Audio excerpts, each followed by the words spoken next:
Il y a des questions éthiques centrales, des questions politiques, géopolitiques majeures, et c'est ça qu'on a voulu en fait raconter le monde qui vient, avec d'un côté l'aspect déconnexion des élites, et d'un autre côté un aspect éducation, en parlant justement du fond du livre d'Emmanuel, le tsunami numérique, pour montrer qu'au niveau de l'éducation, là aussi, c'est en train de bouger.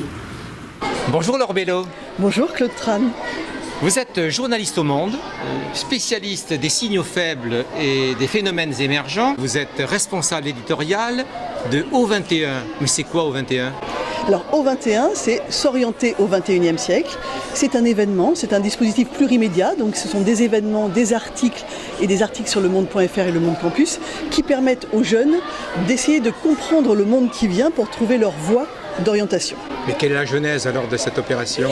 Alors la genèse, c'est simple. Moi de mon côté, après de multiples enquêtes sur le monde.fr et dans le journal Le Monde, j'ai écrit un livre qui s'appelait La déconnexion des élites, parce que je me suis rendu compte que nous assistons à une accélération du monde qui est fulgurante par rapport au temps de construction de la société, et que d'un point de vue économique, politique, au niveau de l'éducation, il y a quand même un décalage très fort entre les citoyens qui s'emparent du numérique pour faire des choses et le haut de la pyramide sociétale qui a du mal à comprendre les choses. Et puis d'un autre côté, Emmanuel Davydenkoff a écrit le tsunami numérique sur tout ce qui est en matière d'innovation au niveau de l'éducation, tout ce qui est en train de se passer au niveau de l'éducation. On s'est dit que entre moi qui parlais du monde qui se défriche actuellement, le monde nouveau, et lui qui parle de l'innovation en matière d'éducation, il fallait qu'on réunisse nos énergies pour raconter le monde qui vient d'un point de vue de l'éducation et également d'un point de vue des métiers, et qu'on réussisse à inviter partout en France des gens qui soient dans le monde académique, des gens qui soient un peu en marge au niveau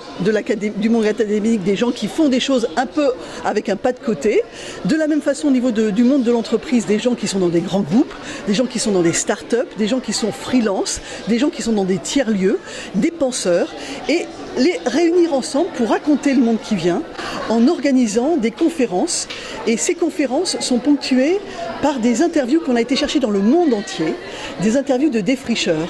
Donc que ce soit Joël de René ou que ce soit Marie Eklund qui s'intéresse au numérique, que ce soit Marita Chung en Australie qui s'intéresse aux robots, ou Ben Rattray qui a créé la plateforme change.org. L'important c'est qu'eux-mêmes racontent le monde qui vient et soient des déclencheurs d'échanges. Donc nous avons créé un peu partout en France, avec O21, des rencontres pour déclencher des échanges entre des gens qui sont dans le monde de l'éducation, des gens qui sont dans le monde du travail et des jeunes de 16 à 25 ans qui cherchent à trouver leur voie. Et cela a donné quoi alors ? Alors cela a donné déjà 4 rencontres, un premier tour de France. Nous sommes allés à Lille, à Bordeaux, à Villeurbanne et à Paris. Et à chaque fois, 2 jours entiers de conférences et des ateliers pour que chacun essaie de métaboliser ensuite ce qu'ils ont appris et apprennent à faire des CV, à se présenter, à coder. Donc en fait, ça a été donc des périodes d'inspiration et des périodes de respiration et pour essayer de se projeter dans le monde qui vient. Ça, c'était pour l'année 2016-2017. On a eu un formidable retour. On a même fait un sondage extraordinaire puisque 11% des jeunes qui ont été dans le public nous ont raconté que ça avait eu un déclic pour eux et que ça les avait aidés à trouver leur voie. Donc ça nous encourage à continuer. Donc nous repartons l'an prochain pour 5 ou 6 éditions avec bien évidemment toujours Lille, Bordeaux, Lyon, Paris, Nancy, peut-être une autre ville également. Et également pour essayer de proposer de la même façon 6 thèmes: choisir, anticiper, se former, créer, oser et se réaliser.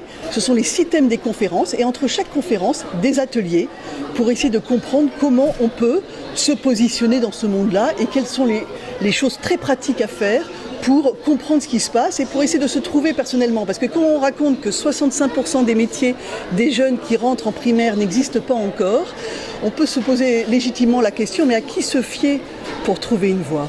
Est-ce que mes parents sont les mieux placés ? Est-ce que mes notes sont le vrai reflet de ce que je vais valoir dans le monde qui vient ?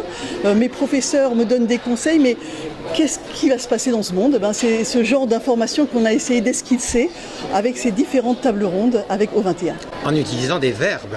En utilisant des verbes d'action et avec chaque action, des problématiques. Choisir, c'est vraiment à qui me fier.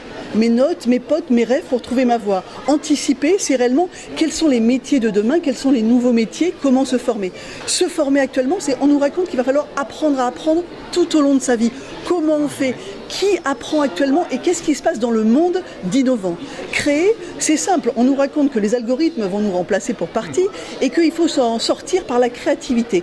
Est-ce que ça s'apprend? Si oui, comment? Avec qui? Ensuite, oser. Oser, c'est intéressant parce qu'on se rend bien compte que les jeunes n'ont plus particulièrement envie de rentrer dans les grands groupes. Un dernier sondage avec des étudiants en université, des étudiants en grandes écoles, dit qu'il n'y a plus que 25% des jeunes qui sortent de ces écoles supérieures qui veulent rentrer dans un grand groupe. Mais il n'y a que quelques pourcents qui veulent être entrepreneurs. Alors on fait quoi? Comment on va rentrer dans le monde du travail et comment on prend des risques? Parce qu'en fait, avant, on cherchait le CDI dans un grand groupe ou dans une administration, mais maintenant, la vie va être multiple, complexe, et c'est donc au nom de la notion de risque que répond ce verbe oser. Et enfin, se réaliser. Se réaliser, on part du sens. On sait que les jeunes ont envie de sens dans leur vie, mais ils ont envie aussi de se réaliser par rapport à leurs propres valeurs, mais aussi gagner de l'argent et subvenir à leurs besoins. Est-ce que c'est possible ça? Comment on le fait? Comment avoir du sens dans sa vie et en même temps gagner sa vie? C'est comme ça qu'on conclut les 2 jours de O21. Un sacré pari. Un sacré pari, mais qui est enthousiasmant. Merci beaucoup, Laure Belot. Merci. Donc on s'est rendu compte au fur et à mesure de ces O21 que ça dessinait une nouvelle génération qui était très en attente, qui était assez impatiente, qui se disait que si au bout de 1 ou 2 mois il n'y avait pas de réponse, ils étaient capables de partir. Et c'est comme ça qu'en fait on a découvert et une jeunesse nouvelle et également une jeunesse qui avait envie d'apprendre tout le temps et qui avait une nouvelle façon de se relier au système éducatif.